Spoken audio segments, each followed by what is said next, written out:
Hi Capricorn, welcome to your end of August 2019 General Tarot Update. It's Serena here.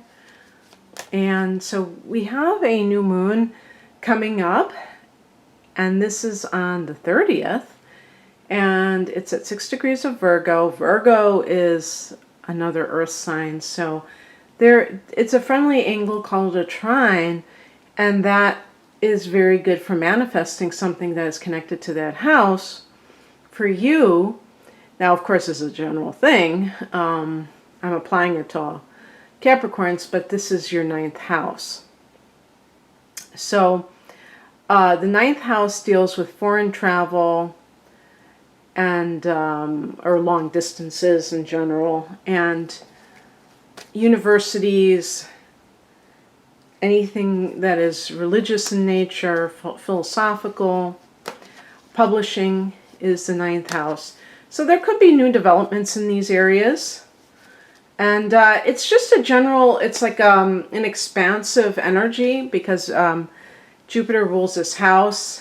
And so there's that feeling of positivity and expansion in your life, a new beginning in this area. I mean, you might just make up your mind that you're going to live in a different way, maybe with much more intention, and not let petty things get to you. So that's very nice. Okay, let's see what the cards say here. Like I said, this is a general theme, but oh, see, I was going to say sometimes there's a certain theme that seems much more, an area of life that seems much more, yep. This is more of a relationship thing. For some reason, I think that I'm attracting relationship issues. Oh my goodness gracious. Oh boy. And as I said to Cancer, which is your opposite sign, because you and Cancer had the eclipses last month and you're the current set of eclipses, what is happening is that those 1st and 7th houses are getting triggered every time there's an eclipse. And the effect is not just on those dates, but it can be kind of like far-reaching. Okay. And because of this is affecting the house of marriage, committed partnership, as well as the house of the self. So you represent the 1st house, Cancer the 7th. And what is going on, with these oppositions, the lunar eclipse that was in your sign meant that the sun was in Cancer. And so that was highlighting something that, when sometimes people sacrifice themselves in relationships in favor of keeping a relationship. And in some cases, you may have had to give up something in order to keep the relationship. Maybe changing something about yourself. For instance, stopping a bad habit or an addiction, or making more, and by the way, I was going to say making more time for your partner if you're a workaholic. Sometimes Capricorns, that's your addiction, is work. So something like that. Okay, so I'll just start the reading. The heart of the matter is the 7 of Swords. As soon as I saw this card, I thought this might be like a relationship thing. This is the card of somebody who is being deceptive, or in some cases, the other person may be planning how they're going to leave that relationship or a situation. And it could be like, especially if you have a partnership with somebody, that's a possibility. But in the past position, we have the Lover's card. So you know, who knows? Even though Capricorns I don't see as big cheaters, you might be having an affair. It was funny, one time I said something like, I don't think Capricorns cheat or something like that. And somebody wrote to me, oh gosh, he was a sociopath or something, and he was a Capricorn. And oh my God, saying all these terrible things about this Capricorn person. And I was like, oh, wow, okay. But the Lover's card can indicate some kind of an affair, but it can indicate a choice that either you're waiting for. Maybe you've been waiting for somebody else to make a choice between you and them, and because they've been cheating, and you're in the position of kind of having to wait for somebody else to decide this. And that must be a terrible position to be in, because that's very humiliating, to say the least. Maybe also, you know, it feels sad, and things like that. I'm trying to think about something else, though, because I'm thinking of it in terms of you more than anything else. This could be like a Gemini person. The Lover's card connects to Gemini. I don't know. I think I gave both scenarios. And, you know, one thing too, if this is any kind of a business thing, I would say, especially if you were in partnership with somebody else and they went off and took an idea that you had so that they could have it for themselves. The Seven of Swords can be theft, but I say even intellectual theft, I think, could fall into that category. But in general, because of some of the other cards, I think it's more of a relationship thing, even a marriage. And the higher message is the Fool, so we have the zero, the unknown quantity.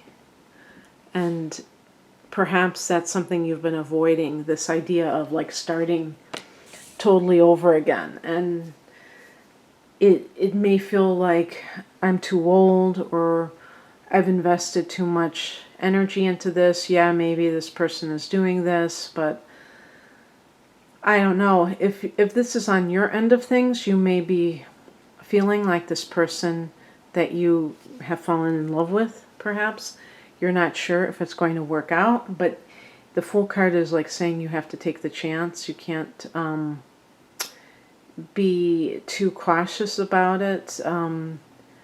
Well, you know, that's not quite true. The Fool card can be that you have to look before you leap. You know what I mean? You may be like your head is in the clouds because you're infatuated with somebody and you're not looking at the ground beneath you. So it could be that you're being foolish, I guess, in some cases. But with the Seven of Swords, the two top central themes here are, to me, is either you trying to strategize on how you're going to leave a relationship in a way that is not going to cause as much upheaval or drama. Like you're trying to kind of get out of it in a very clever and discreet way, or that you are dealing with somebody who is going behind your back, and you probably know about this, but maybe they have said they've stopped doing it and you don't believe it. And I think too, with the Lover's card too, with the idea of choice, is also this thing of like, at a certain point, you know, the ball is really in your court. You can decide whether or not you're going to continue. What crosses you is the Ten of Cups, and this is the marriage card. So this is another reason, big reason why I was saying that I thought this was more of a relationship thing. And this particular card, I really feel is kind of like the dream that died.